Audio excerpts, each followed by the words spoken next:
കൂട്ടുകാർക്ക് വളരെ നന്നായി അറിയാവുന്നതാണ്. നമുക്കറിയാം അഴിയൂരിന്റെ ചരിത്രം. അഴിയൂരിന്റെ ചരിത്രം എന്ന് എടുത്ത് പരിശോധിച്ച് നോക്കുമ്പോ ഇലക്ഷന്റെ 2 ആഴ്ച മുമ്പ് അഴിയൂർ ആശ്രാ റോഡിൽ വെച്ച് ഒരു മുസ്ലിം ലീഗ് പ്രവർത്തകന്റെ ചുമരിൽ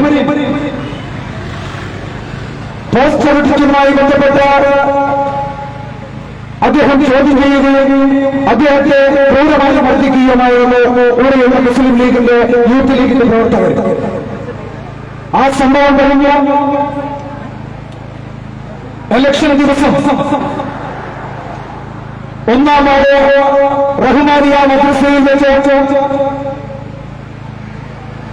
ഒരു സ്വതന്ത്ര സ്ഥാനാർത്ഥിയെ ഭീഷണിപ്പെടുത്തുകയും നീയാണ് സ്വതന്ത്ര സ്ഥാനാർത്ഥിയായി ലീഗിനെതിരെ മത്സരിക്കുക എന്ന ആക്രോശിക്കുകയും ചെയ്തുകൊണ്ട് അവിടെയുണ്ടായിരുന്ന എസ്ഡിപിഐയുടെ 2 പ്രവർത്തകരെ മർദ്ദിക്കുകയും പോലീസിന്റെ മുമ്പിൽ വെച്ചായിരുന്നു ഈ മർദ്ദനങ്ങളൊക്കെ നടന്നത്. അന്നും പോലീസ് നിസ്സംഗതമല്ലാതെയായി ഞങ്ങൾ പരാതി കൊടുത്തു.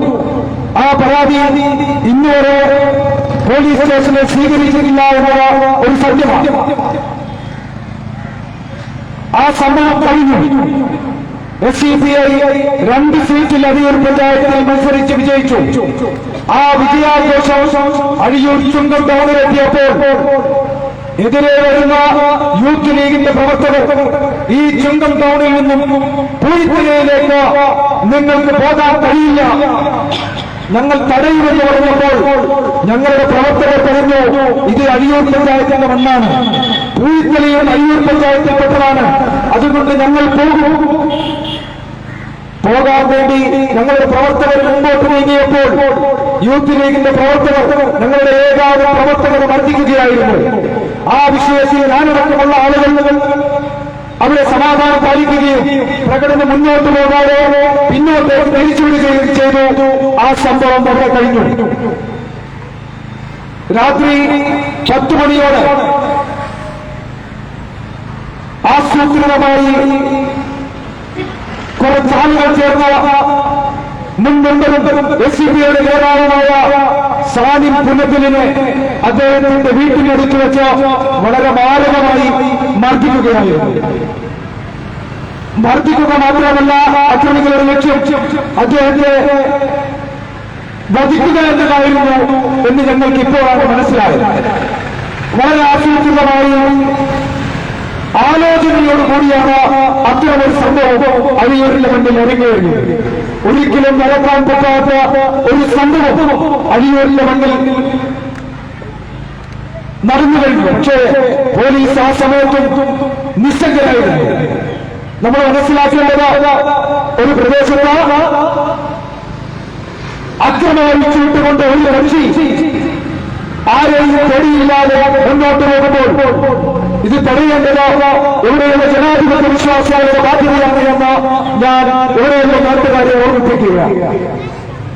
എന്തുകൊണ്ടാണ് ഇത്തരമൊരു അക്രമത്തിലേക്ക്, ഇത്തരമൊരു അക്രമ പ്രവൃത്തിയിലേക്ക് മുസ്ലിം ലീഗിന്റെ പ്രവർത്തകരെ മുന്നോട്ട് നയിച്ചത് എന്ന് നമ്മൾ ചിന്തിക്കുമ്പോൾ ഇവിടെയുള്ള പരാജയ രീതി തന്നെയാണ് എന്നാണ് ഞങ്ങൾക്ക് മനസ്സിലായത്.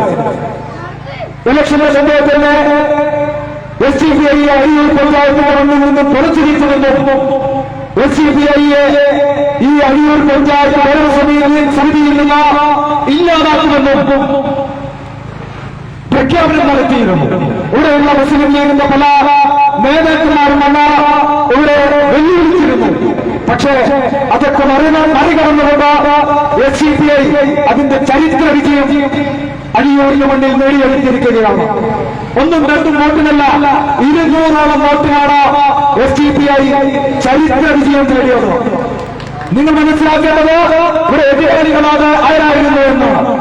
എതിരാളികള് ഇവിടെയുള്ള പള്ളി കമ്മിറ്റി ഭരിക്കുന്നു, ഇവിടെയുള്ള മജ്‌ലിസുമാരെ നിയന്ത്രിക്കുന്നു, ഇവിടെയുള്ള നാട്ടുകാരുടെ മുഴുവൻ കുത്തകാവകാശപ്പെടുന്നു, ഇവിടെയുള്ള സമുദായത്തിന്റെ കുത്തകാവകാശപ്പെടുന്നു.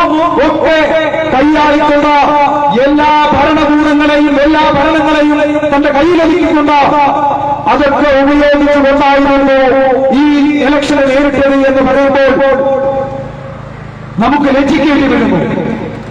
നമുക്കറിയാം, ഇലക്ഷന് 2 ദിവസം മുമ്പ് നടന്ന ഒരു മതചടങ്ങിൽ, ഒരു മജ്‌ലിസിനൂറിൽ അവിടെയുള്ള പൊതുജനങ്ങൾക്ക്, സ്ത്രീകൾക്ക് ഒരു പ്രഖ്യാപനം നടത്തുകയാണ്, അവരുടെ മുൻപിലേക്ക് നടത്തുകയാണ്. ഇവിടെയുള്ള SDPI സ്ഥാനാർത്ഥികളെ നിങ്ങൾ